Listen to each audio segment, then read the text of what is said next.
to tell you the story of the 3 little pigs. There are many versions of this story out there, but today I'm going to read you the Little Golden Book version. Here it goes. I hope you enjoy. The 3 Little Pigs, as told by Elizabeth Ross. Once upon a time, 3 little pigs left their mother's home and went out into the world. One was a lively little pig who liked to dance, and one was a happy little pig who liked to sing, and one was a smart little pig who remembered that the wolf was always about. Soon the little pigs met a peddler hauling straw. The first little pig said, "Please, sir, give me some straw so I can build a house." The peddler gave him some straw, and the little pig built his house. But straw is flimsy, so the little house was not sturdy. The second little pig waited until a peddler hauling sticks came along. "Please, sir," he said, "give me some sticks so I can build a wooden house." The peddler gave him some sticks, and the second little pig built a house. But some of the sticks came loose. The new little house almost tumbled down. The third little pig waited until a peddler hauling bricks came along. Then he said, "Please, sir, give me some bricks so I can build a house." The peddler gave him some bricks. The third little pig built a strong brick house. It had a thick door and a big chimney. The 3 little pigs had just finished their houses and moved in when along came a hungry wolf. He stopped at the door of the straw house and called, "Little pig, let me come in." "Not by the hair of my chinny chin chin," cried the little pig. "Then I'll huff," roared the wolf, "and I'll puff, and I'll blow your house in." And he huffed and he puffed, and he did blow the straw house in.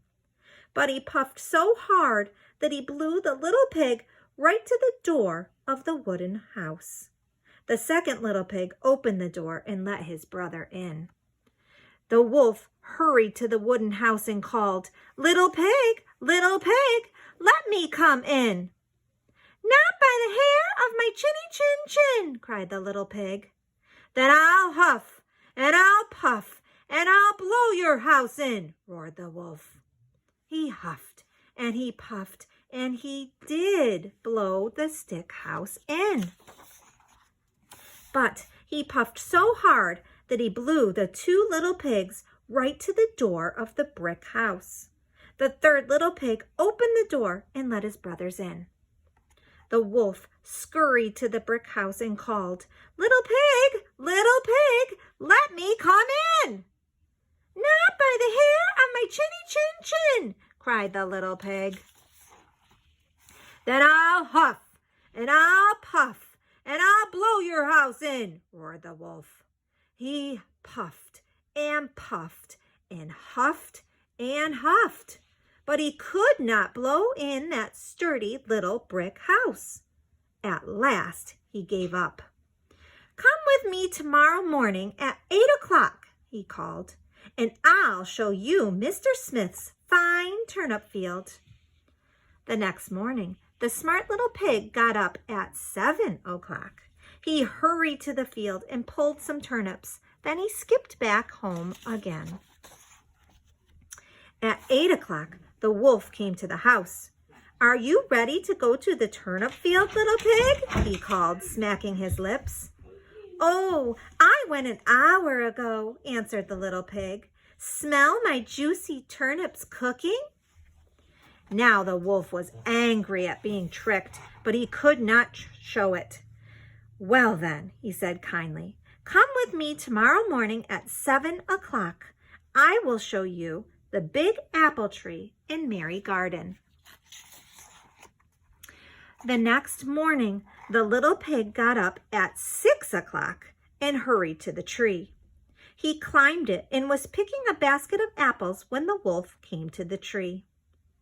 "Are the apples ripe?" called the wolf. "Yes," said the smart little pig. "I will throw one down to you." The little pig threw the apple far, far from the tree. It rolled across the grass to a distant corner of Merry Garden and nestled there in a hard-to-find spot.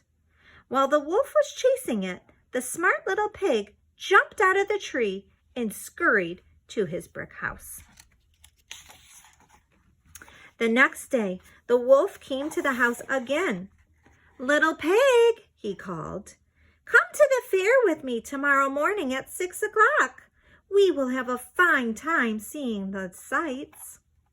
The next morning, the little pig got up at 5 o'clock and trotted off to the fair. He saw all the sights. He even bought a butter churn.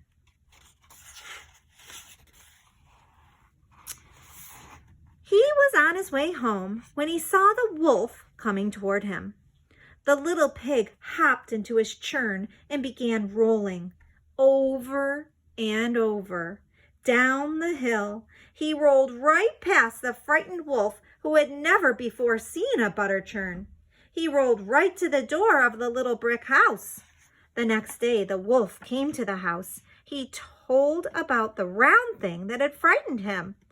"Oh," laughed the smart little pig, "that was my butter churn. When I saw you were coming, I jumped into it and rolled safely home." The wolf gnashed his sharp teeth in anger. "You have tricked me many times, but you will never trick me again, little pig," he roared. "I'm coming down the chimney to eat you." Quickly, he scrambled up the roof of the brick house and made his way to the chimney. The smart little pig ran to the fireplace and whisked the lid off a pot of steaming water. When the wolf tumbled in, the little pig popped the lid in place, and that was the end of the wolf. The three little pigs danced all around the room. Then they settled down and lived happily ever after in the strong brick house with the thick door and big chimney.